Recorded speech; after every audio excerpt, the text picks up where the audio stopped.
Congratulations, YouTube. You did it. You wore me down and you sucked me back in. I have too many subscribers here just to walk away entirely, especially with no alternative that truly stacks up and so many copycat channels uploading my shows for me anyway. But we can't forget that THC's account here is on thin ice. And so the YouTube version of the show has to be prefaced with this little PSA, only to say that episodes that contain the kinds of themes that have been regularly banned on YouTube will not appear here. And even with that precaution, there's already enough in the archive to get us removed, so remember that the higher side chats could be banned or put in timeout again at any time. And I won't be able to tell you guys about it. So if you feel like it's been too long since you've heard from me here on this digital, dystopian, draconian, data mining monster of a police state seeking platform, your first step should be to check thehighersidechats.com for the latest shows. All right. Enjoy.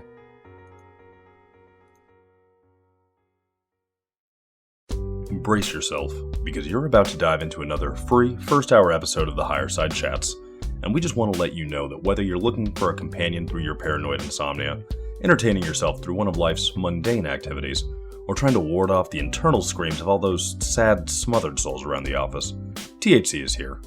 And you should know that every episode of the Higher Side Chats has an entire second hour for Plus members.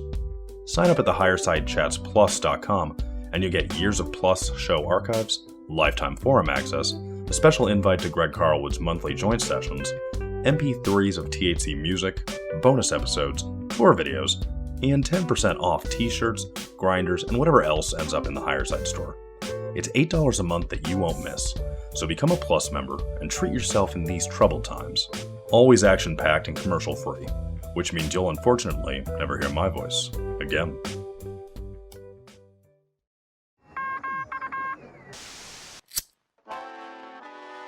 In the 1930s, President Franklin Delano Roosevelt addressed the nation through a series of radio broadcasts known as the Fireside Chats. His aim was to reassure the common man that our society would recover from its troubled times. Well, we're far from 1930, and I deal with a different kind of fire. For a new era of worldly frustration, we offer a fresh conversation. I'm Greg Carlwood, and these are the Higher Side Chats. Well, here we go, Higher Side Chatters. From sunny San Diego, I'm Greg Carlwood, just trying to keep our ship afloat in the rough and choppy waters of the vast conspiracy. And the sea is angry, my friends, because never before have we seen so many of our long-standing conspiratorial sectors of concern coalesce into such a robust bouquet of Orwellian nightmares. Eugenicists are running our national and global institutions of health. A sick care system that suppressed natural cancer cures, caused the opioid crisis, and has never addressed the life-draining American diet is propped up as our only savior. Tech companies who have been foaming at the mouth to roll out their overt surveillance and tracking programs have been given the green light. People around the world are told to stay in their homes, interactions are banned, and human contact is considered dangerous. Masks are the new normal. Neighbors turning in other neighbors is considered a noble act.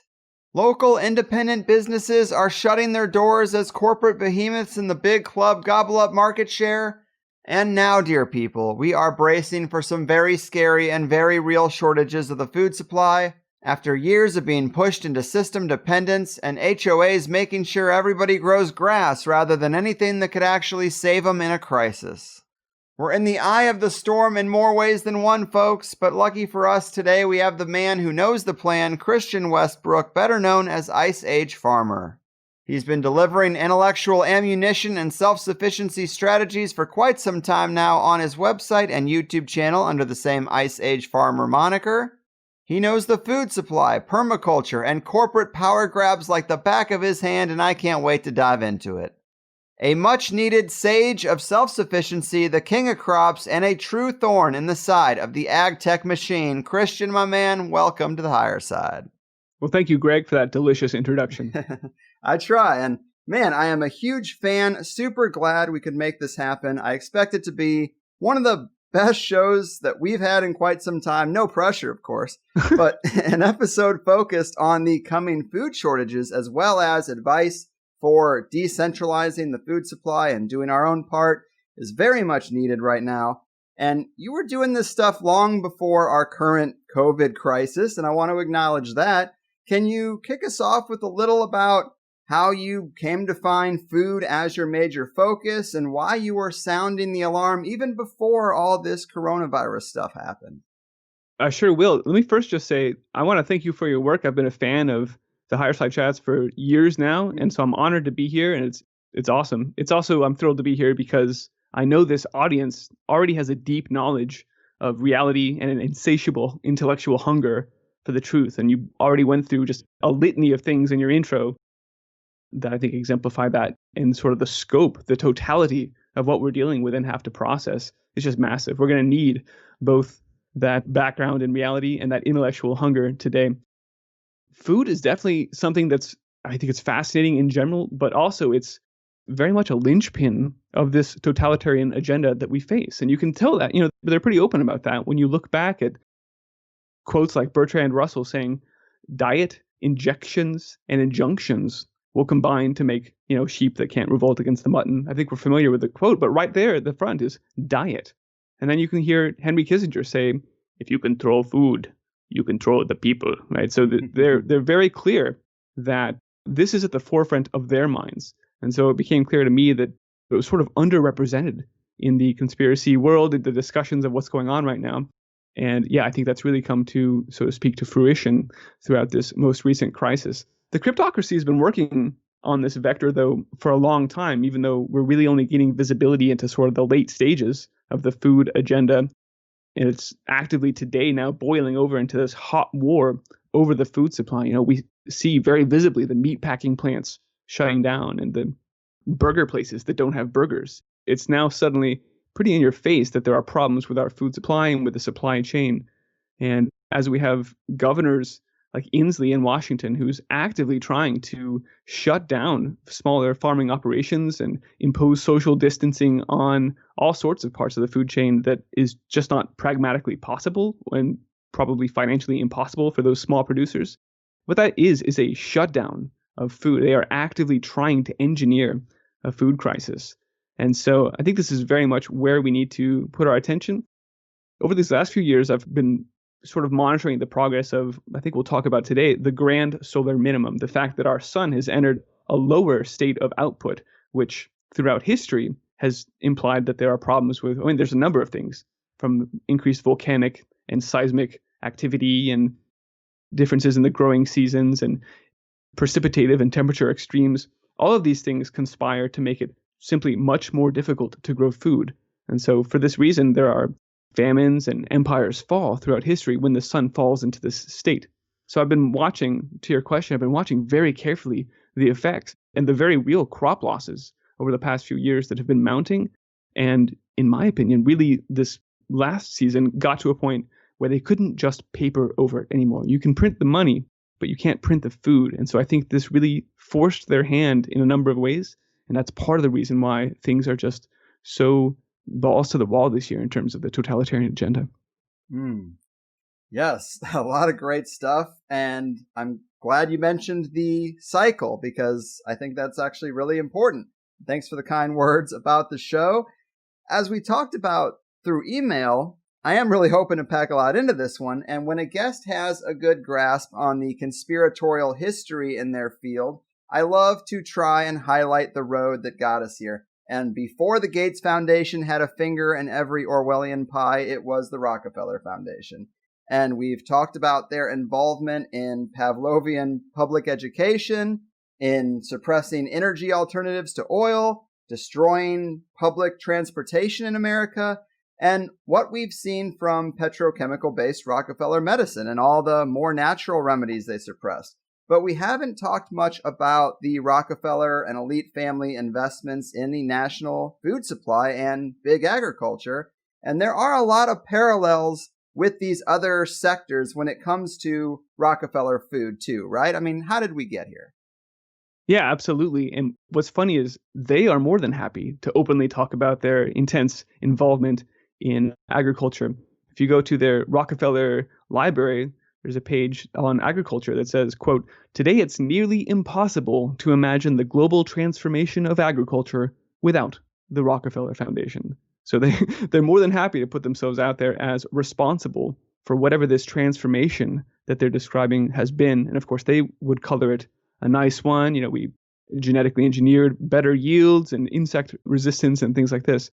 But in actuality, as you allude, it's much like the takeover of the medical system, where good, wholesome, holistic healthcare was supplanted with the petrochemical. They just came in and bought up all the med schools and replaced these things, called them quacks. And in much the same fashion, this has happened with the food system, where traditionally there are heirloom varieties of food it's very much part of our culture. We pass these seeds on to our children and to our neighbors, and it's part of who we are and what we eat. And those seeds over time have been consolidated into fewer and fewer hands through a series of mergers and acquisitions into these uber giant seed companies. There's only 3 or 4 left, one of which is Syngenta, which is owned by China. So our food supply, because it comes from seeds, is very much at risk. It's a monopoly over these things. Rockefeller got more and more involved after 1928 when they started sort of toying with agriculture under their science division. But it wasn't until World War II that they really said, oh, it turns out food is a really important way to control people. And so we're going to launch in 1943 an extensive ag program and really make this a priority.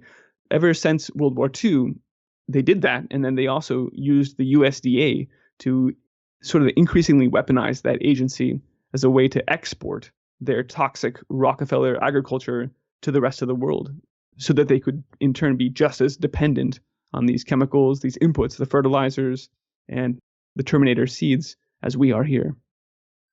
That is some great context. And you read some very eerie quotes earlier to kick this off. I don't know if you recall the predictions of Lord Birkenhead, but I've heard you talk about this before. They're pretty telling, aren't they? Yeah, absolutely. And so, again, it's always stunning how open these people are about their agenda. Malthus was pretty open about it will be food that is the constraining resource in the future. That means we'll have to have population control. And as you bring up, Lord Birkenhead was a statesman in the UK. He was one of the leading, one of the head honchos of the UK. And in 1929, he did this publication in, believe it or not, in Cosmopolitan, which apparently was around back then. He spoke to a few things. The whole premise of the article was, it's 1929 now. Let's look at what the future will be in 2029. And he speaks to a couple things like genetic engineering and the internet that are pretty prescient. And he has a couple misses, but in there, he really gets into agriculture and how it will soon be demoted to a thing of the past, nothing more than a hobby for the rich people. And the way that he envisions this happening is through a couple things. He says, first, on proteins, we will definitely find a way to take a nice parent piece of meat and then put it into a nutrient solution and just have a cell-cultured, lab-grown meat thing that you just reach in and cut off a piece of it whenever you want. And again, this is 1929 when he's talking about this. Fun. Yeah, it's definitely fun. And the other thing he mentioned, and what's fascinating, Greg, this is just happening this week, is a startup just got a round of funding to explore a new kind of genetically engineered microorganism that does the nitrogen fixation. So it fixes nitrogen from the atmosphere into the soil. So rather than having to, buy anhydrous and nitrogen and all these things and add fertilizers to your crops, you just inoculate your land with this weird nitrogen fixing bacteria. This is another thing. This is why it's so crazy. This is happening now, that the billionaires are funding this new startup that's working on it. And that is yet another thing that Lord Birkenhead saw, nearly 100 years ago. So what it is these billionaires, the so-called philanthropists, are pushing their resources and their social capital all in the direction of this agenda. That's why they're able to make manifest the things that Lord Birkenhead was writing about 100 years ago. I mean, he did not mince words when he said agriculture will be a thing of the past. And in fact, he also said this, which I think is very telling in the way that it sort of reveals how these powers that be, how the elites, whatever you want to call them, think about the rest of the people. He said, to date, the cities have been a parasite on the countryside. We have to bring in food and we have to bring in resources. But in the future, science will allow us to invert that paradigm, and we will have indoor vertical farming indoors in the cities that will produce enough food for any number of people, and we will feed the countryside finally. And it's fascinating to see that Luciferian inversion of reality. It's built into their agenda. It's built into their dreams. And so, yeah, it's been a number of people. Lord Birkenhead was just sort of one of the more interesting to talk about. But also when you look at, any of the dystopic pieces of fiction out there from 1984 to Brave New World, it's always synthetic food in these weird worlds of the now not too distant future. Soylent Green would be another one that's worth mentioning here. These artificial scarcity and then fake food. That's fundamentally what they have been promising and what they are now delivering. Yes, you'll flip it and reverse it plan.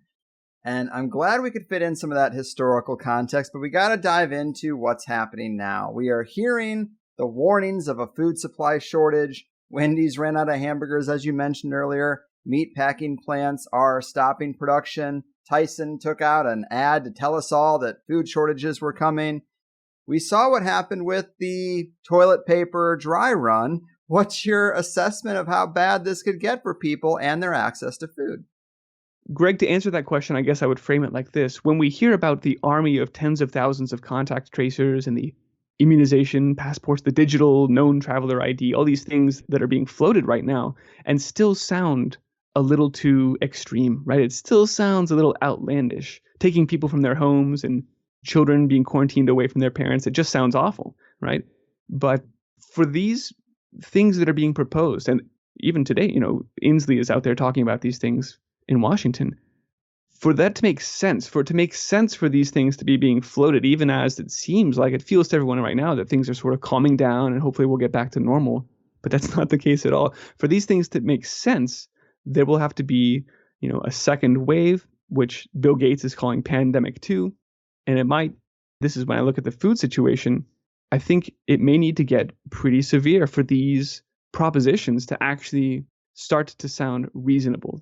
If those are reasonable responses, then the crisis that gets us into that mindset has to be pretty big. Now, I don't think it's going to be a complete collapse. This is why I'm careful to call this situation a limited collapse of the food system, because if it was a complete collapse, then they would lose control, right? That's the Sholstowski. If you take away everything from a man, then he becomes free again.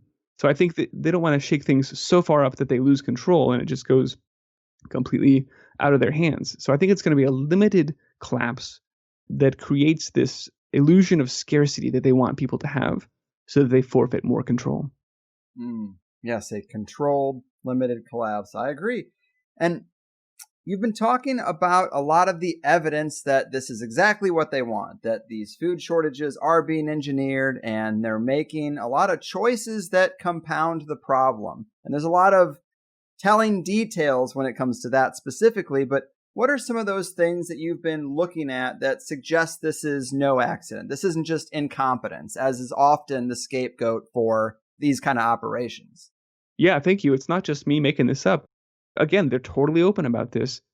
Most people by now are familiar with the Bill Gates funded Event 201, which predicted the pandemic and dictated how governments would work together to silence, misinformation and a number of things, all of which have gone into practice over these past 8 to 10 weeks, whatever it is now. And I just want to point out that there was also a George Soros funded simulation called the Food Chain Reaction Game that actually John Podesta himself was involved in. And this food chain reaction game, like Event 201, was a simulation of the idea that given a number of problems like climate change and an event, a pandemic that shook up the supply chain, that there would be food shortages and that they would require global governance to, the same sort of solutions we saw from Event 201. We'll need global government, we'll need total control of resources, and we'll have to make sure to take more and more control away from people. So it's very much something that they have pre-scripted, like the pandemic, and have in the cards here. You can also see the pieces on the board. They've been pre-positioning things so that as these food shortages come and get more and more severe, then a lot of the things that would need to be put into place are already there, like the purchase limits on meat and other items in stores, the rollout last year of the fake meat products to lots of fast food establishments. Twitter just last week changed its policy and explicitly banned people from talking about food shortages saying that, this could be cause for inciting a riot.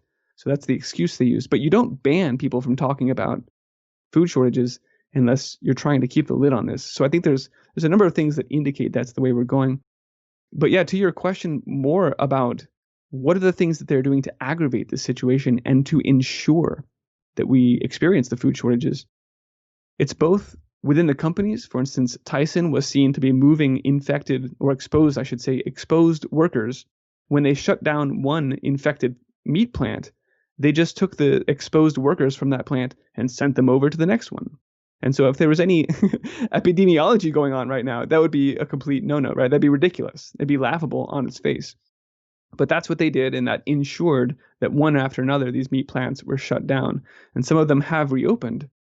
And that's partially because of Trump's administration's executive order that said they had to reopen. But that XO said it has to reopen subject to the CDC guidelines, which means that they have to have social distancing and a number of other provisions within those meat plants. So even though they're, the headlines say, oh, the meat plants are back open, well, they're still operating at 70, 75% max capacity. And we can't just perpetually live. It's like the limited reopenings that we're seeing right now, where restaurants are only allowed to have 25% of their seating capacity. It's like, that's not a profitable business at that point. And you can't feed America when you're running your plants at 50 to 70%. That's where we are right now.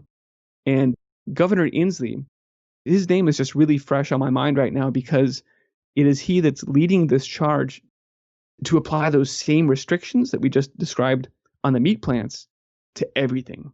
And so he sent home all of the seasonal workers from Washington that usually do the apple harvest. And apple, of course, is Washington's number one cash crop. So their economy is being decimated by the fact that there's no one there to harvest things. And then even more concerningly, going forward, because of what he's citing was pressure from United Farm Workers and other workers' rights groups. For some reason, climate activists have become really involved in trying to shut down agriculture.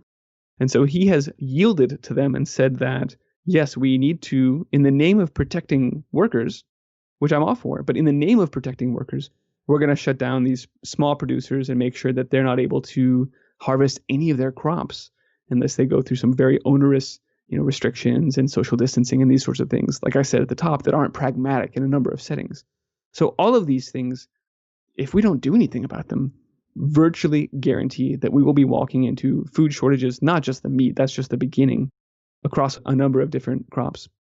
Yeah, that's a great breakdown. And it's something I've said for a long time. There's just some things, food in particular, that can't be national, let alone global. You can't have corporations controlling that. It must be local, because the things they do to preserve meat and fruits and vegetables just so they can get them halfway across the world and sitting on the shelf for 2 or 3 weeks as they're not supposed to do naturally. I mean, those things are bad for us. On top of the genetic engineering, it's just something that must be local. Unfortunately, sorry, Walmart, it just doesn't work otherwise. And one example of that I've heard you talk about is over the last few years, Tyson Chicken bought out all the small chicken producers, bought out all the independent farms, and then closed. Now they close. So it's like, it didn't have to happen. If you wouldn't have had to monopolize chicken, then we wouldn't have one person being able to shut down the national infrastructure. That's exactly right. And it's another example of that competition is sin sort of approach, where we just come in and we buy up all the medical schools, and then there are only our doctors going on. So yeah, they came in and sucked up all of the meat production over the last years now. And even as they've done that, they started investing in fake meat and in lab-grown meat and plant-based meats. So they bought up the meat production that was real in the United States and started investing in fake meat. And now they're at the very center of shutting down the engine that was feeding America. And, we mentioned that's Tyson. Smithfield is another one of these big meat producers, and they're owned by China. And they've retooled all of their factories to take hogs and just freeze those carcasses and ship them off to China. And so we're having our food extracted from this nation, especially our protein is just being extracted systematically, even as other countries around the world are starting to shut down exports in the name of, feeding their people. There are crop shortages and failures around the world. especially with the virus complicating supply chain issues. You've seen countries like Vietnam shut down their rice exports, and they're the number 4 producer. We've seen Russia shut down their wheat exports after they hit a certain quota. And so to be in the United States, where we're now tripling year over year our pork exports to China, who's supposed to be our enemy, I mean, it just doesn't make sense. And this, again, speaks to your point of, is this really being done on purpose here? Absolutely it is. Absolutely, this is an agenda. Yeah, every draconian clampdown in our lifetime has been under the guise of national security. And you would think that a foreign nation controlling our food supply in our country would be like red flag number 1 if national security was really something that they were truly focused on. You would, but the food chain reaction game put a script out there, and we are now following it. We're forcing that outcome to manifest. And you know, it's funny, there's just a couple weeks ago, the UN put out a new report called Food Crises 2020, and it echoed language directly from that food chain reaction game, which is just, I think they actually do this sometimes as like a wink to each other or a little bit of a tell, some of that revelation of the method maybe. That report said that, you know, this outbreak of coronavirus plus a dangerous increase in nationalism and protectionism could spell biblical famine globally. And those are the United Nations words, not mine own. But to blame then, as they're walking through all of these steps that we're outlining, to then blame nationalism for the food shortages is really just, it's astounding. But just as the World Health Organization grafted some of that language from Event 201, I believe it was, quote, no one organization or country can solve this. It takes a global governance, right? Verbatim, the WHO, you know, Tedros was out there echoing those same words straight from literally from the homepage of Event 201. And now again, we see the language echoed from Food Chain Reaction Game to the Food Crisis Report. So yeah, they are following the script to a T. It's a plan.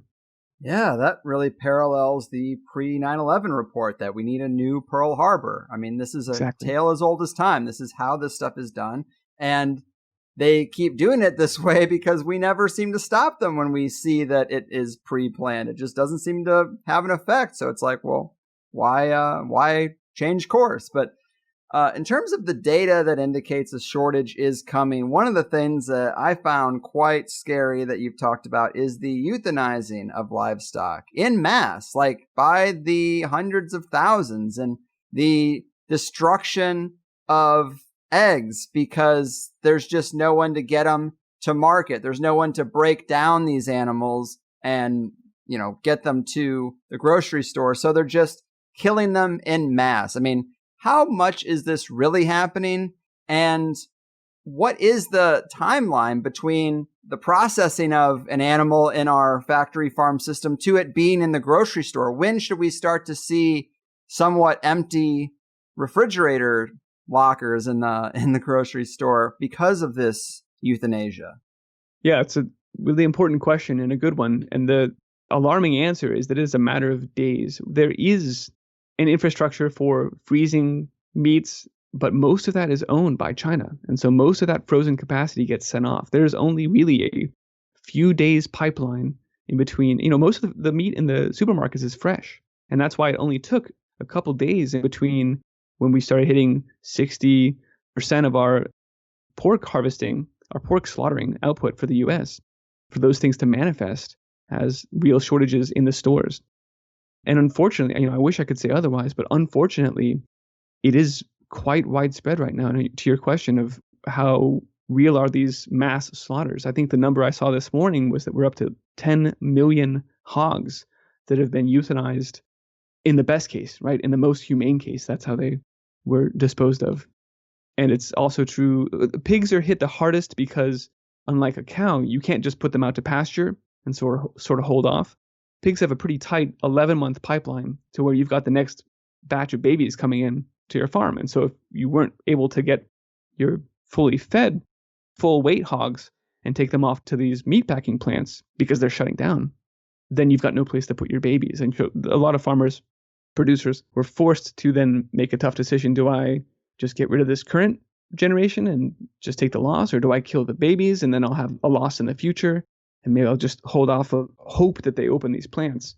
And the longer they stay closed, the more this is going on. And you're right, it's a terrible situation.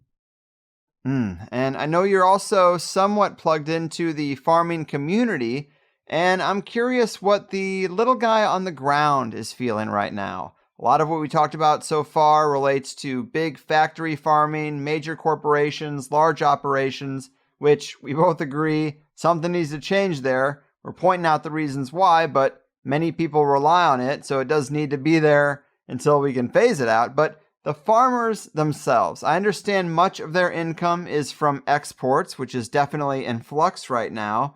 And if they have a local infrastructure at all, well, Costco and Walmart are open, but not the local farmers markets in a lot of cases. So that's got to hurt them too. What are you hearing from the farmers themselves? What insights have they been giving you? Yeah, so the demand shock of all the restaurants and school cafeterias shutting down and sort of all that demand shifting and then those distribution channels no longer being exercised has had a horrific effect, as you might imagine, on producers across the world, but especially here in the US. It really depends on what they're producing. So, but like specialty crops like onions have been brought in from Canada for very cheap prices, and that has meant that there were millions, literally millions of onions were just going to waste in one video that I shared. And it's not good. Farmers have been in a tough situation for a few years now, and then that was exacerbated, both by the solar minimum and the effects on the growing seasons, but also by the trade war and then all of these corporate pressures. And that's why farmer bankruptcies were already hitting a relative high going into this year. And so the pressure was already at a pretty bad place. And so this is just popping that bubble. And there's just going to be a number of producers who are not able to get through financially this year. And then, of course, we're entering a depression as well. So all of these things are conspiring to mean exactly what they wanted it to mean, which is the end of the small farmer. It's going to be a rough year for farmers.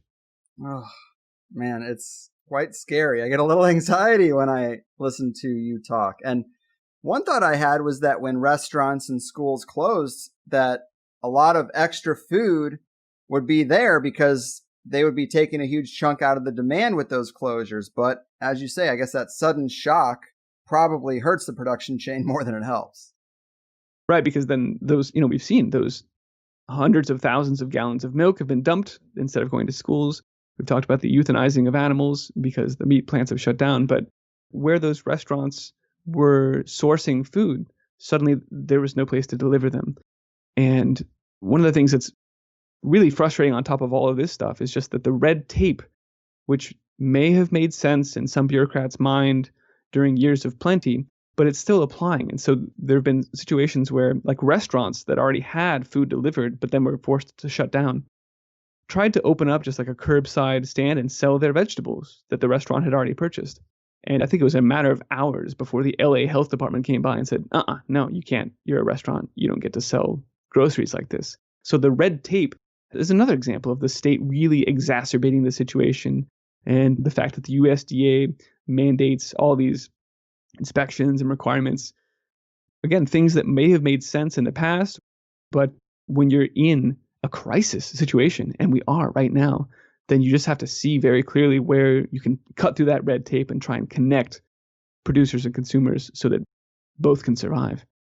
Yeah, it really makes me angry because the couple of local taco shops that I really like, a couple of local little sandwich shops I like, they've really struggled. They've been going, you never know if they're open or closed when you go there, but yet the McDonald's drive-thru has never shut down. It's never stopped serving people. And that's like known to be like poor quality food. It just doesn't make any sense. And the local paper here did a story about Grubhub and Postmates and that stuff.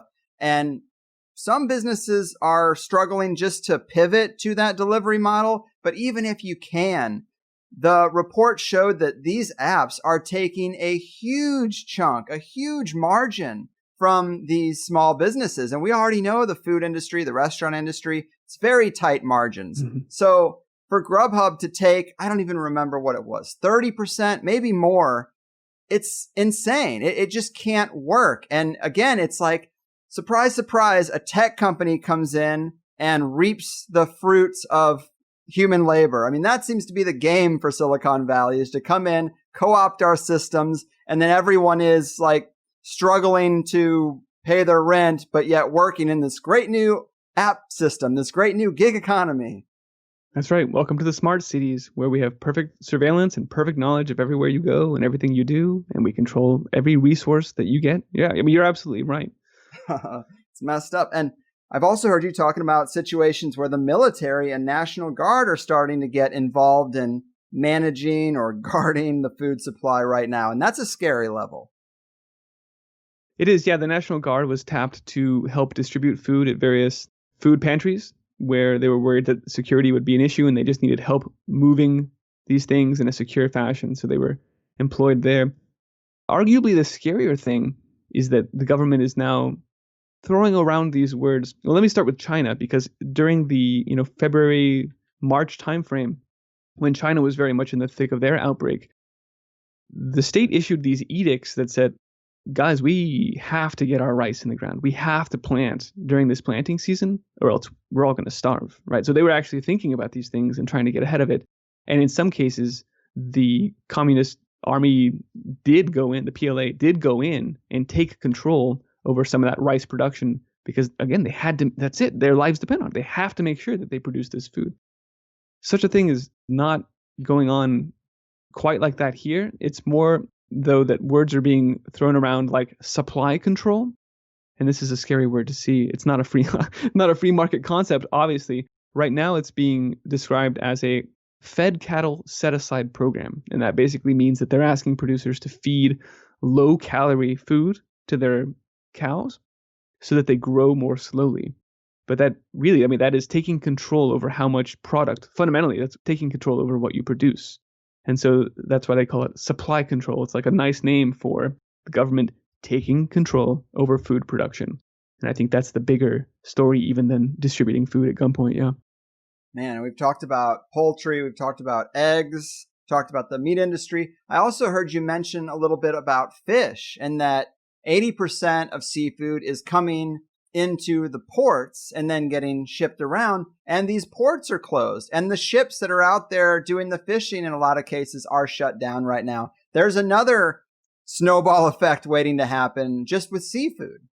Which is stunning, yeah, because there's a lot of seafood, there's a lot of fishing done domestically, but then to see that the bulk of that is sent offshore, I mean, it's just like our hogs, I guess. The bulk of that is sent offshore to be cleaned and then packaged up and sent back in. And so that's not happening now. We don't actually domestically have the facilities to take, a fish and then turn it into fish pieces. Apparently that's been sold off in the name of globalism.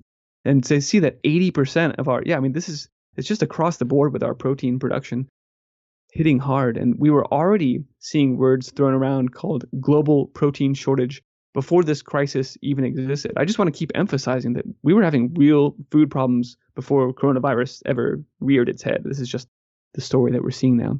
But you're right, 80% of fish requiring those ports, and those ports are closed down. Some have reopened. But in fact, just this morning, there was a report that the Chinese are frantically buying anything they can get their hands on, and it's especially true in the food sector, because of concerns that, I guess, with this second wave, that ports around the world will close down again and that the supply chain issues will compound even further. So yeah, it's a very real concern. Yeah, they're just throwing fuel on the fire. And I've had a lot of guests who have expressed this perception that it seems like the agents that the cabal has sent out into the world, they're just not getting things done fast enough. They're not having the results that the masters truly demand of them, and that in a lot of cases they're just discarding their pawns, maybe the people like the Clintons, and they're going straight to the tech industry because they're like, tech can do this better than our people have been trying to do it. The Green New Deal isn't necessarily going through as they would have wanted it to. So we're seeing some operations fail, or we're seeing a lot of skepticism to adopt their operations. And it seems like they rolled this one out just to be like, okay, we need to gain ground. We're supposed to be, maybe 10 years further down the chain and we're not there. So we're going to do this thing and we're going to speed everything up across the board. And I'm really starting to feel like, especially in the food area, I'm seeing that too. I'm feeling that perception. Yeah, I think you're right. I think this was a way of morphing a lot of things where momentum had been lost. And now it's just a mad grab for power and pushing all of these agendas ahead. It's like when Al-Qaeda ceased to be scary, so ISIS emerged, right? And so now we're seeing the same sort of thing. Climate change and Greta just wasn't getting the traction we needed. And so now we have this virus, and somehow they just happen, the the safeguards against the virus, the social distancing, all of these things just happen to be almost one for one mapping isomorphically to the climate change agenda, the global warming nonsense. I've been saying that for a few weeks, but I think just in this yesterday and today, Greg, it's really the mask has come off. The Pope just today said, you know what? Now that the world economy has been completely imploded, we have this terrific opportunity to rebuild a less capitalistic, more equitable system that won't trash the entire earth into a pile of rubbish. And so he's sort of floating that idea. And then just yesterday, so even before the Pope had the opportunity to offer that cover fire for him, again, Jay Inslee in Washington announced a $1.5 trillion, that's with a T, coronavirus green stimulus package. And I want to be pretty deliberate with the way I say that there. It's a green coronavirus stimulus package. So there's your Green New Deal. It didn't get sold. Like you said, they couldn't sell it with that skin of climate change on it. And so they've had now to decimate the economy and then wrap this thing as a stimulus bill to get it across. And he's pretty open. There's like a roundtable with Bernie Sanders. In fact, I've got his quote. He says, quote, "We should not be intimidated when people say, you can't use this COVID crisis to peddle a solution to climate change. No, we have to recognize the necessity of this moment, that this will allow us to rebuild our economy and jumpstart it with the green stimulus package. It was a necessity to do this before the COVID crisis, and now it's an absolute requirement to rebuild our economy, and we can't be intimidated by Republicans about this." Problem, reaction, solution. Exactly. To take people's jobs away from them and to shut them in and destroy the economy, and then say, oh, by the way, we've got these $1.5 trillion over here, but you're only going to get them if you follow our script, right? If you're making your insect proteins, if you're a rancher and you've got cows, good luck. You're not getting any of our 1.5 trillion green stimulus dollars. You're going out of business. We've talked about ending animal agriculture, and it's happening. Sorry, buddy. But if you're an insect farmer, here you go. Here's 10 million. Go make it happen. In fact, they just gave $10 million to the bacteria and genetically engineered nitrogen fixing bacteria startup.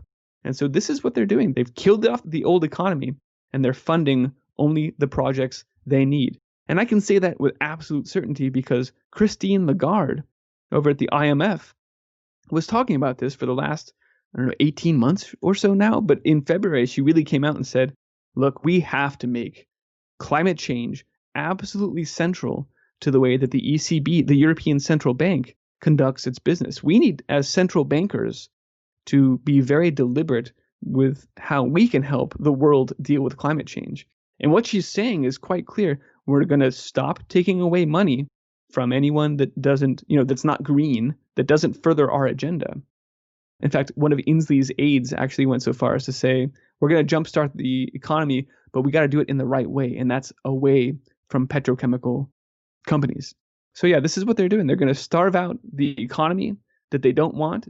And in the rubbish there, they will stand up their new green, sustainable, and we all know that's code words for Agenda 21 control. And just as they're going to starve out people, this is the way they're working right now. But you're exactly right. Where they had stopped making progress, they've just sort of rebranded, and now they're pushing ahead. Mm-hmm. Yeah, and I've always said that I kind of live my life with one foot in and one foot out of the system. And for a long time, you could just be a, say, revolutionary walking amongst the commoners, and you couldn't tell. But now everybody's got a mask, so the rebels, you can spot them out quite easily. And it seems like this is an attack on those people with one foot in and one foot out, because now they're squeezing us to where you either have to go be a hermit in the woods or you have to acquiesce to everything from vaccines and a national ID and social crediting and 5G. I mean, and the smart cities, as you say, you kind of have to either live in the system and be a good little soldier of it, or you got to get out completely. And this is the squeeze. I mean, this is the area that I've been kind of living in for so long. And it's definitely getting harder to have that balance. It's near impossible at this point. Well, I just have to say, I think you've been doing a great job with your show. And so even if you're 1 foot in, 1 foot out, you're absolutely fighting for the home team here. But I think you're right. There are a number of people who are well versed in what's going on in the world, but have sort of that's been sort of like a nighttime study thing or a hobby, or it's the world's crazy, but I'm still going to go to my job by day and sort of be a normal person. We can't do that anymore. Like you said, this is the end of that. All of us have to go all in, or else we will all be walking into these agendas. And they're wholly spelled out. They're open and shut right now. It's all going on. And it's going to take all of us working against this to stay free. It's true. And the advice that you've been giving that I like most is that you've been telling farmers that they need to shift their businesses to the locals, typically in this direct-to-consumer system that we've been seeing more of. But this is also great advice for the rest of us, too, not only to seek out those local food solutions, but also to lend our skills in helping them pivot to that model, helping them make a functional website, help them with marketing, logos, or distribution. There really is no talent that can't apply to pivoting a business in a new direction. And we can make ourselves useful to farmers right now in a lot of ways that could help create the relationships to help us weather the storm. And we have to, right? That's the only thing that will restore the backbone of our food system, is if we support these farmers and ranchers, these producers who, as you say, very much need our help right now. We should all be growing as much food as we can. That's just a good common sense thing for everyone to do. And then, there are unique skills and experiences that we each have that we just have to bring to the table right now. Like you said, the webmaster can help the farmer get online. There are lawyers who could help draft legislations at the local or county or state, whatever level we can, right? To get in and make sure that the path is open there for farmers to sell directly to consumers and push back against this constantly encroaching corporate global state. There's a number of battles that need to be fought by all of us right now. So it's going to take us all. It's true. And I wanted to get a little deeper into what you call AgTech in this second hour, the Orwellian merger from hell. But things like Amazon buying Whole Foods and some of the vertical integration techniques that the food companies have implemented as part of their overall situation. I mean, that's pretty important. You've touched on a couple of these things, but I guess one example, Amazon buying Whole Foods. It seems like they took over a brand that was known for organic, high-quality produce, and now they're going to revolutionize it with Amazon-style shallow practices that'll probably, I would assume, leave things pretty nutrient deficient, and we'd be getting the same slop crops from Walmart, but under the label of Whole Foods. And of course, the tracking and the controlling of who gets what is in play. Seems like preparation, if you ask me.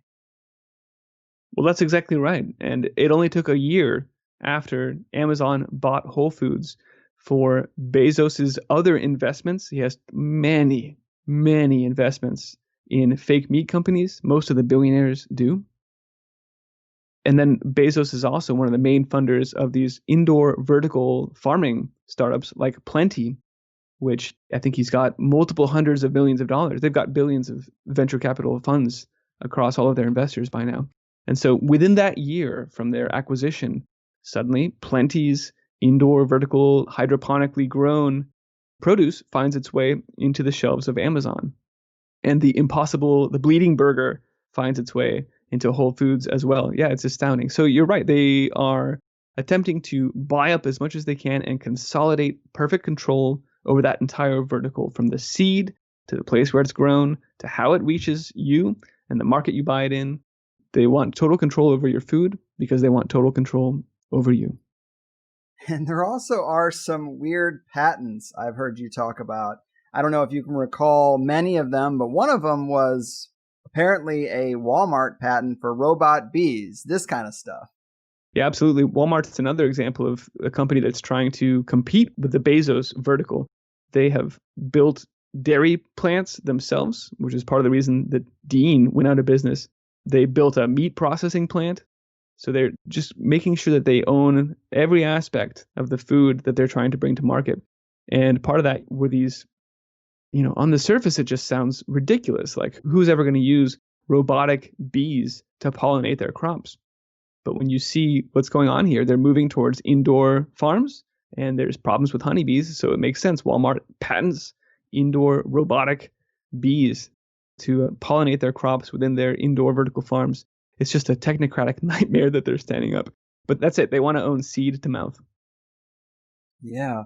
And another bullet point I had in this little section is the Gates Ag 1 plan. I think this is something you talked about where it comes to Bill Gates talking about exporting this system that they're building here, this complete automation and vertical integration control, outsourcing it to the third world. And this is always in the cards with these kind of plans, but this is something that the Gates Ag 1 plan seems to be about, right? Absolutely. It's taking, in fact, Gates and the Rockefeller Foundation have worked together hand in hand on this.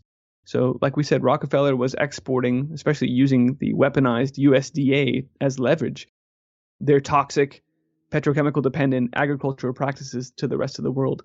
And so as the progression has continued, we had GMO. And so we needed to push those out to the rest of the world. And so there was the Rockefeller Green Revolution that helped to usher these GMO Terminator seeds into the rest of the world. And of course, we've heard about Indian farmers that are committing suicides in mass because they don't have seeds to plant anymore. It's just they've formatted over the way that things were done and ended fundamentally their way of life. It's really awful around the world to see these practices and this dependence exported out like that. So Gates then did a Green Revolution 2. And now, as you say, Gates Ag 1 is the latest endeavor where they just throw another $1 billion at it. And in their founding statements for Gates Ag 1, it says, "We were concerned that these technology advances weren't finding their ways into the hands of farmers in undeveloped countries fast enough." And so it's just like you said, they keep getting frustrated. Someone's pushing things to happen faster and faster.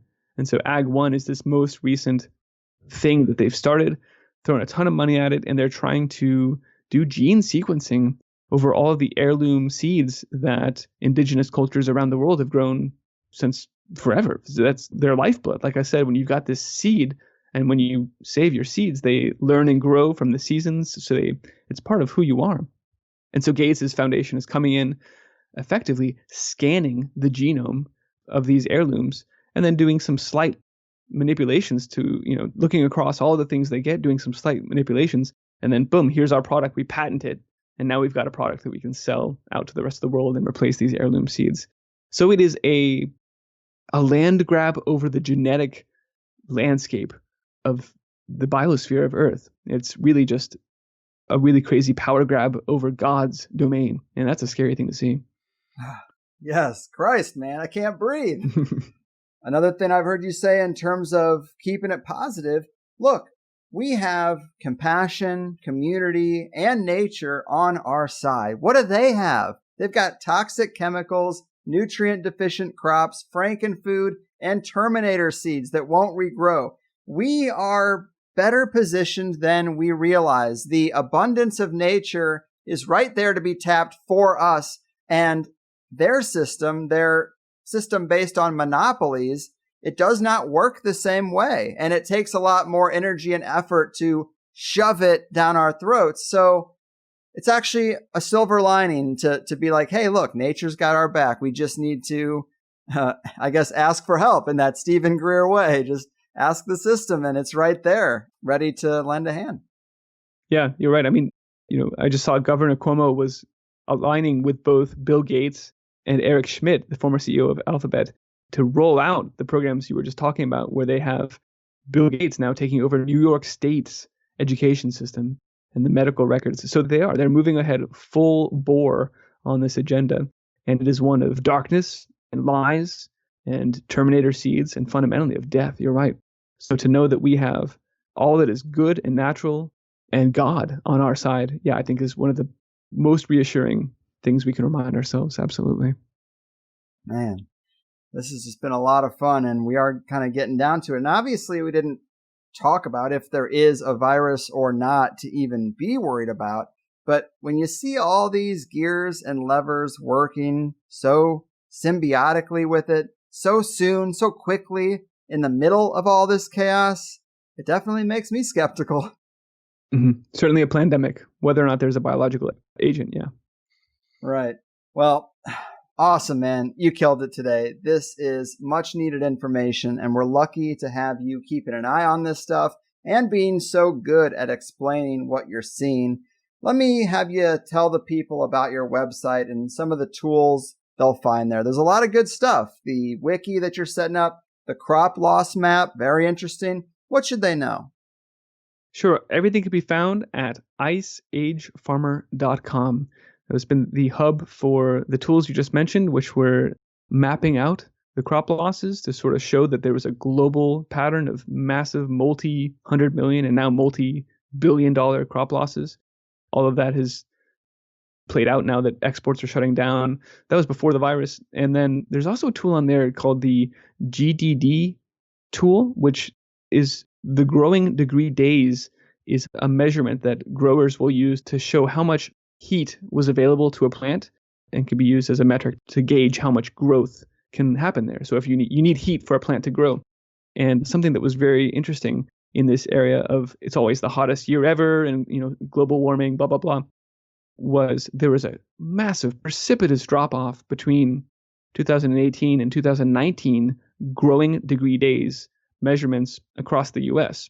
And so I got that data set and then I made it available at iceagefarmer.com/GDD so that you can type in your zip code and then see directly how much year over year, how much less sun you got.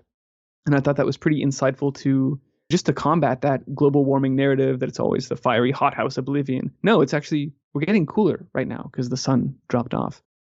Yeah, and then the latest thing is thevictoryseed.org, which is really me trying to, iceagefarmer.com was just all this information and trying to equip people with the knowledge and tools that we need to be on the same page when we even have an informed conversation about how do we respond to these threats. But thevictoryseed.org is the latest project, which says, just as we've heard America could never be invaded because there'd be a gun behind every blade of grass. Well, we just mentioned, Greg, that the weapon that they're employing against us is food. And if that be the case, then what we need is a victory garden in every house, behind every blade of grass, right? And so that's why thevictoryseed.org is there to encourage everyone to plant as much food as you can right now. And as these food shortages become more visible, and as the economic damage becomes better appreciated, and generally as time rolls forward here, more and more people already, in fact, are starting gardens, and they will be looking to anyone, to you, namely, for the knowledge and the skills and the seeds and starts, if you have them, to help them bootstrap their own food production really quickly. So, for example, I've got just tons and tons. I'm tired of planting and watering them, but I want so many potatoes in my own hands that as my neighbors come to me and say, hey, in fact, someone was just here before we had this interview for some sunflower seeds, and I'm so happy to share these seeds. It's not like I feel like someone is taking seeds from me. No, I feel like someone is going to grow something on my behalf. Like I feel like we're enlisting more support for Team Grow. And so thevictoryseed.org is all about growing food and sharing the seeds and getting other people to spread that message. Nice. Team Grow. I like that. You should lean into that. That should be brand number 3. But you got a lot of great stuff on thevictoryseed.org, even talking about, like you said, potatoes, because those are specifically high calorie, low square footage, pretty easy to grow produce. And I think that's really important too, telling people what to grow and how to grow it and what's going to yield the best bang for the buck. You definitely don't want to be growing asparagus right now. Don't get started with that. Yeah, absolutely. No, and potatoes are nice also because once they're done, you can just leave them in the ground. You don't have to take them out and preserve them. You can just take them out when you're ready to eat them or when you're ready to go plant them next year if it's been that long. Jerusalem artichokes, also known as sunchokes, are another one that I like for that same reason. If you take them out of the ground, then you've only got, a couple weeks before they start to mold or whatever. But if you just leave them down in there, you've got food. You've got a pantry in the ground. And if you can imagine that people might be coming around if there are food shortages and they're looking for hoarders or preppers or stuff like that. Well, if your food's in the ground, that's about the safest place it can be. So when we talk about potatoes and sunchokes and all of these root vegetables that you can come harvest later in the year, I think that's pretty attractive. Yeah, screw burying gold, silver, and cash. Just plant some food. Yep, you can eat it, yeah. I like it. And any other resources to leave them with? I'm hoping that people can find their own local farms and food sources and crop share boxes. But do you know of any national websites or databases for local farms?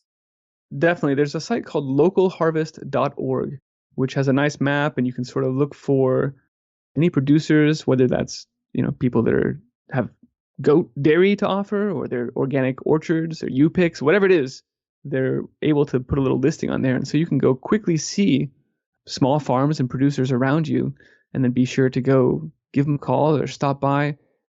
I promise you, they all need support in some way or another right now. Everyone is trying to figure out this new reality that we find ourselves in and figure out how to stay in business. And so it's absolutely worth reaching out. And, if you don't do websites or you don't do the law degree, like we talked about some of those ideas, you can just show up and say, I'd love to help you on your farm, which again, that's probably help that they need, especially if we're not able to get seasonal workers. It's probably experience that would be really valuable to see an existing working organic farm and spend some time there is really one of the best ways to get a crash course in how you can grow your own food. And so, just reach out and just go offer to help out for a couple of days and maybe take a CSA box home as payment. And that sort of plays into this idea of supporting the local economy, using the barter system or the skills sharing, anything that is getting off of the beast system into these untrackable transactions. Sometimes it's called counter economic activity, but I think we'll have to emphasize that a lot more going forward. I agree. Well, man, I had a great time talking to you today. Keep doing what you do. We can do shows about the Hollow Earth and aliens and cloning centers to keep people entertained once in a while, but it's these shows that I think people should follow through on the most. So thanks again and take care out there. All right, Greg, it was a pleasure. Thanks so much. Cheers. And boom goes the dynamite, dear people. Ice Age farmer, Christian Westbrook, the man who knows the plan. So happy to get this one out to you guys. I'm sure it's going to resonate with a lot of people and be exactly the kind of guest a lot of you were hoping for right now. The permaculture shows are pretty popular even in peacetime, so I would expect it even more so now. Christian lays out a lot of good reasons to be concerned, but he also keeps it pretty positive, a difficult tightrope to walk. I kind of rushed this one out because I want you guys to have advanced notice of any potential food supply issues, and I was a bit worried it would happen in that 5 to 7 days between recording this episode and getting it out to the world. But either way, it's sound advice to say, hey, dig into what's available in your area. Use that website, localharvest.com.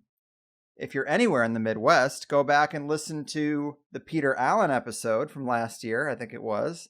He was great, and he owns Mastodon Valley Farm, and he ships meat boxes pretty much anywhere in the country. But the shipping is a bit sketchy as far out as California. But if you are in the Midwest, let's get our meat supply from one of our own. There are a couple farms out there using a similar name. His is MastodonValleyFarm.com. I already talked to him recently, and he said that he's getting a ton of new customers, which is great. But that's how a THC fan in the Midwest should prepare, I would say, if he's still taking new people. I mentioned before that I've been doing Butcher Box for the last couple of years. It's a monthly meat delivery box. It's a pretty big company, and it is grass-fed, but I heard that they get their meat from New Zealand and just all over the world. That's not really a problem, but it's also just not really as local as I'd like it to be. But the point is, a buddy of mine was kind of sensing this sort of shortage potential in the air, and he tried to sign up, but they are full. So it's a waiting list only now. And I also mentioned on the show in previous episodes that my birthday, which was March 25th, was the first real gathering that our friend group had to cancel. That's just when it started to feel pretty real, because we never did that for swine flu or bird flu, etc., etc. Way back in March, of course, we had no idea where this whole COVID thing was going to go. But to cancel that first event, it's burned in my mind, and I spent my 35th birthday securing local produce and local protein from independent farmers around here. It's just a weird experience I'll probably always remember, but I'm glad I did it. It's already been beneficial, and the place that I have a meat supply through is actually also not accepting new people, as far as I know. So I got lucky there. I guess my point is to not wait until the last minute. Not only should you secure a food supply now, but you should make yourself more than just another name on that list. I've been talking to the guy that I'm going through now, and he's awesome. We talked about THC. He might even be a guest in the next month or two. I need my meat, you know what I'm saying? But in fact, right after I recorded this with Christian, Joe Rogan even had a guest that made very similar points. It was episode 1478. His name was Joel Salatin, Salatin. If you liked this episode, follow up with that one. People have problems with Rogan, I get it, but I like to celebrate the good stuff that people do.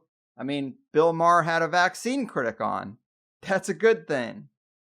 But regardless, just know that the largest show on the planet raised these very same food supply concerns. It's been heard by over 5 million people. Also, trending on Twitter the other day was "the end of meat is here." I was really shocked by that, but it just shows you that people are aware.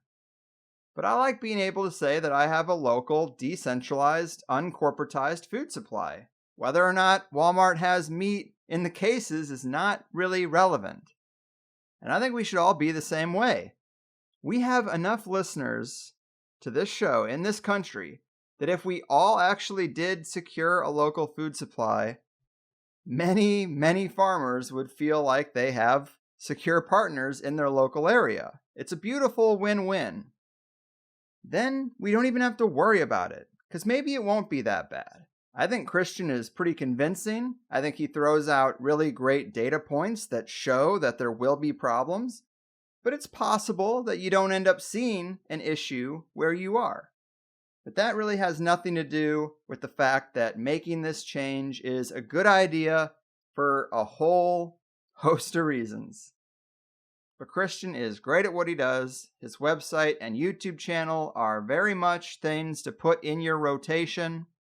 He's been mapping crop shortages on his map all the way back to the fires last year.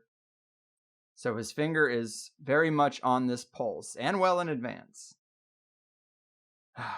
But that said, I hope you're all safe.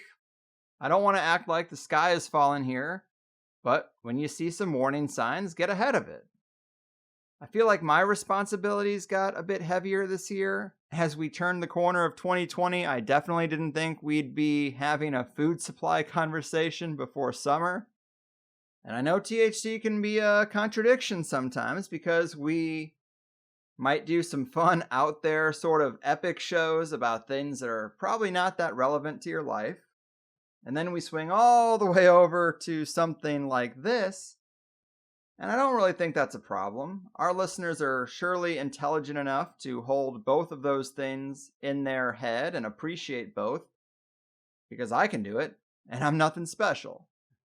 But if you only heard the first hour of this interview and you liked it, please sign up for THC Plus and hear the full 2-hour interview.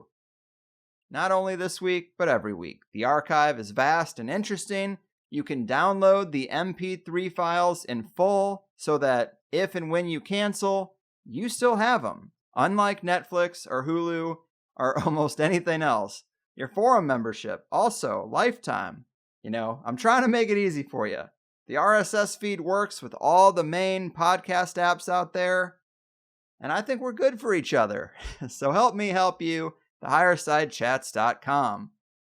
In fact, I just saw that if you use Podcast Addict and you look at the show notes, there's a button right there that says support. It'll take you right to the sign up page for Plus.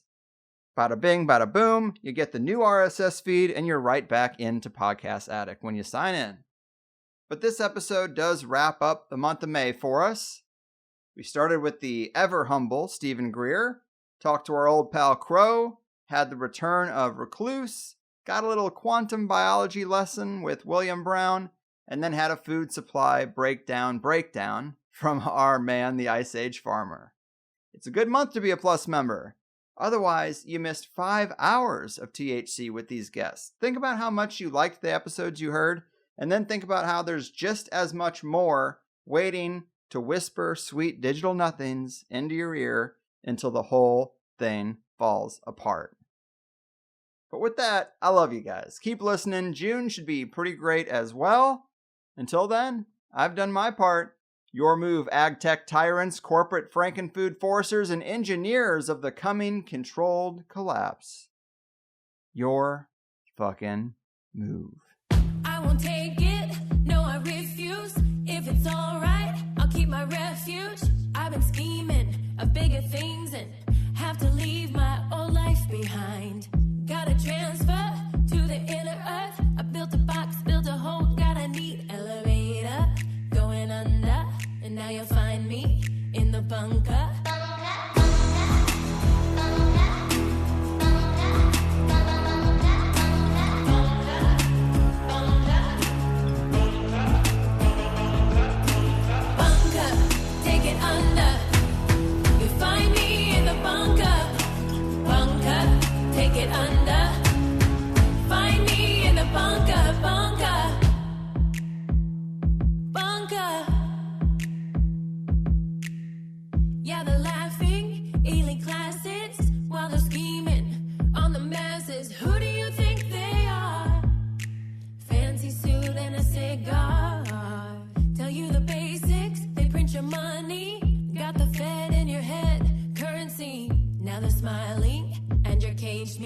How this happened, how you don't see.